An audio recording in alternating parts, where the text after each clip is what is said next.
Airlines give first-time flyers no instructions, no orientation, no guide to how any of it works.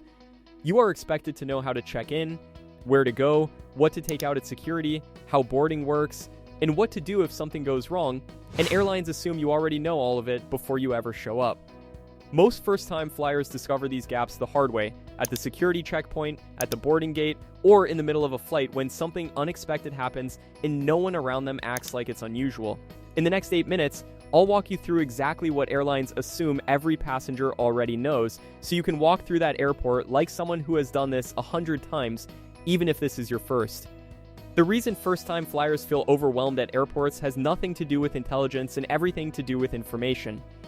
The airport is a system built for people who already understand it. The signs assume knowledge. The agents assume knowledge. Even the other passengers assume knowledge. What you are about to get is the orientation airlines never give. Let's get into it. 7 things airlines expect you to already know. Thing 1. Your boarding pass is not your ID. You need both. Airlines assume every passenger knows that a boarding pass alone does not get you on a plane.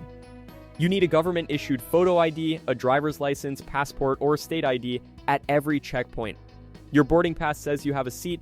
Your ID says you are the person assigned to it. SAW checks both. If you are traveling internationally, a passport is required. A driver's license is not accepted. Have both documents accessible before you reach any checkpoint.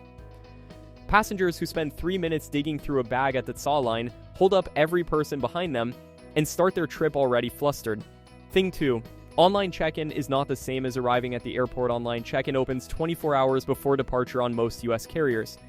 Downloading your boarding pass does not mean you are at the airport. It means you have confirmed your presence on the flight. If you have bags to check, you still need to arrive with time to reach the bag drop counter before it's cut off, typically 45 minutes before departure for domestic, 60 minutes for international. Many first-time flyers check in online, then arrive 30 minutes before departure assuming the hard part is done. The hard part, security, has not started. Thing 3. Airport security has a specific sequence, and it matters. TSA security has a procedure passengers are expected to know. In order, remove your laptop and place it in a separate bin. Remove liquids in a clear quart-sized bag and place them separately. Remove your shoes if you do not have TSA pre-check. Place your bag on the belt. Walk through the scanner with hands raised if directed. The sequence matters because it determines the speed of the line behind you. One detail that consistently catches first-time flyers off guard: belts and metal-heavy jackets come off before you reach the scanner, not after the alarm goes off. Thing 4. Gate numbers change, and no one will chase you down to tell you now. Here's something most first-time travelers genuinely don't think to check, and it costs some of them the flight. Gate changes happen frequently, sometimes within an hour of departure. The gate on your boarding pass is the gate at the time of check-in. It is not guaranteed to be the gate when you board.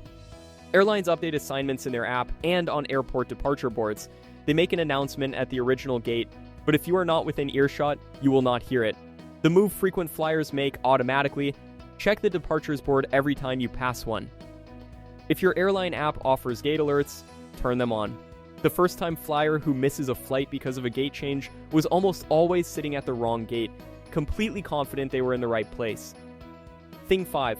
Boarding groups determine when you board, not when to get to the gate. Airlines board by group, typically group 1 through 5 or 6 depending on the carrier. Your group is printed on your boarding pass.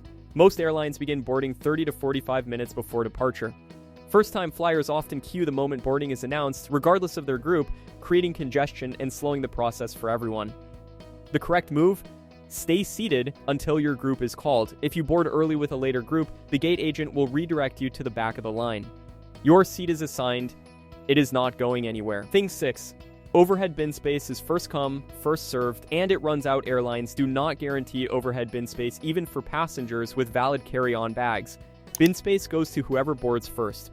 Passengers in later boarding groups may find the bins full and be required to gate check their carry-on at no charge, but the bag goes in the cargo hold and may not be available until baggage claim. For a first flight, the practical move is to board as early as your group allows. Place your carry-on in the bin directly above your seat, not several rows ahead, and keep your personal item under the seat in front of you. Thing 7. The flight attendant's primary role is safety, not service. Flight attendants are federally certified safety professionals. Their primary role is emergency preparedness and passenger safety. Service, meals, drinks, blankets is secondary. This matters for a first flight because it shapes how you interact with the cabin crew. A flight attendant who does not respond immediately to a request is almost always occupied with a task that takes priority. The call button above your seat is for genuine needs, not every request. Passengers who treat flight attendants as safety professionals, not servers, consistently report smoother interactions from boarding to landing. The airport is not designed to confuse first-time flyers. It is designed for people who already understand the system. Now, you understand the system. Walk in knowing what to have ready, when to check your gate, when your boarding group matters, and how to approach every checkpoint as a procedure, not a surprise. If you're realizing that the difference between a stressful first flight and a smooth one is almost entirely information you didn't have before, hit subscribe. Every week on AirWise HQ, we break down exactly how air travel works so you can fly with confidence from day one. See you on the next one. Drop a comment below. What's the one thing you wish someone had told you before your very first flight? I'd love to know.